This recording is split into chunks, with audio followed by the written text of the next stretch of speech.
Hi everyone, my name is Gabby. Today I'm going to be doing a book review on Black Ice by Becca Fitzpatrick.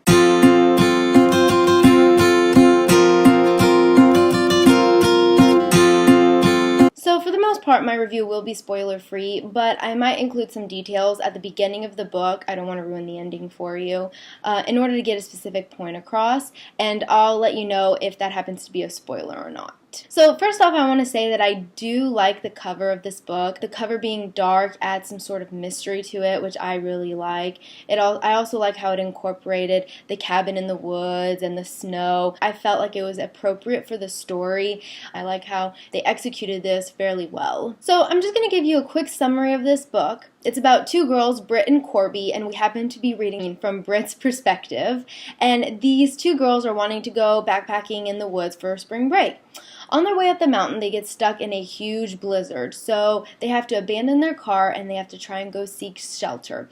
In doing so, they walk upon a cabin, which happens to already be occupied by two other guys. Britt and Corby end up being taken hostage by these two guys, and it's up to Britt to try and escape off the mountain, and in doing so, she starts to uncover a murder. Now I want to talk about the plot. I thought the premise of this book was very exciting. It was definitely intriguing. It kept me wanting to know more.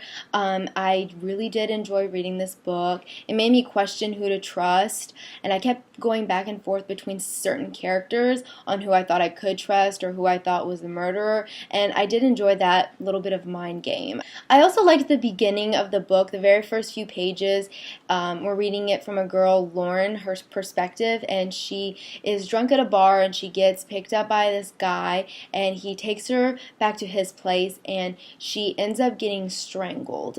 So I thought it was really intriguing to kind of kick off the book like that because it just made me want to know more. And this might be considered a spoiler, but when Britt first meets Mason at the 7-Eleven, he knows her name. I was really intrigued with that. I wanted to know, why does he know her name? That's a little creepy, so I'm just gonna definitely keep reading. There's a lot of good questions that I want answered. Although I really did enjoy reading this book, sometimes I felt like the plot was a little forced, and some parts just didn't seem to make sense to me. Like when they're driving up the mountain and it starts raining on them, and Britt keeps saying that they should go back, but Corby says, no, we need to keep going.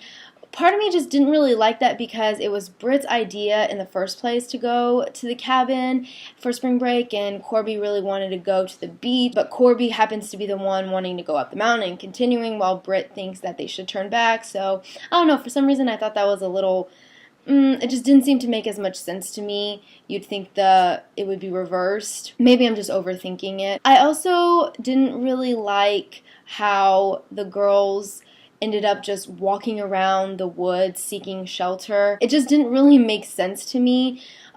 Britt kept saying that they only had a few options. It was either stay in the car and stay warm and run out of gas and be stuck there, or stay in the car and not run the heater so they don't run out of gas, but then they'll freeze. So instead, let's just go out in this blizzard where there's no one around and no way to keep track of where we're at, and we could end up freezing to death out in a blizzard instead of staying in the car. And they had all of their supplies for the hiking, so they could have just used their blankets, bundled up, and all of that. It just wasn't the intelligent idea from my perspective. I could really be overthinking this, but that's just not what I would have done in this situation. Now I want to talk a little bit more specifically about the characters. Britt was just so annoying, and she was a weak character. She just kept obsessing about her ex-boyfriend, Calvin, and she kept going back and forth that she was over him,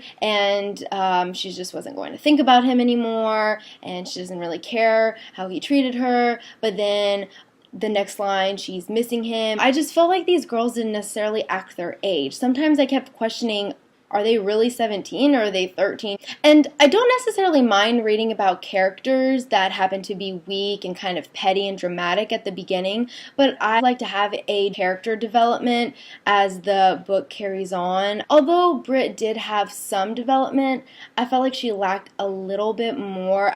Next, I want to talk about the writing style. I really enjoyed Becca Fitzpatrick's writing style. It was quick, it was easy to read. I was able to read this book in a few days, which is something that I I really look for in a book. And lastly, I want to talk about the romance. I thought it was an interesting point in the story. Maybe it wasn't executed as well as I wanted. I'm just used to reading so many romance novels that the romance really hooks me in. I feel for these characters and I want them to be together and I want them to live happily ever after.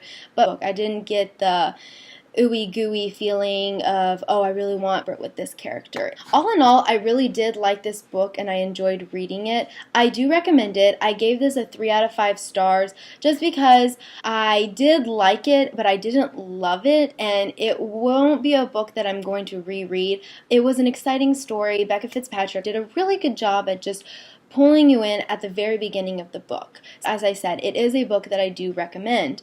You should pick it up, read it. It shouldn't take you too long to get through it. I'd like to know what your thoughts were on this book, so please comment below, and I will see you with another video soon. Bye!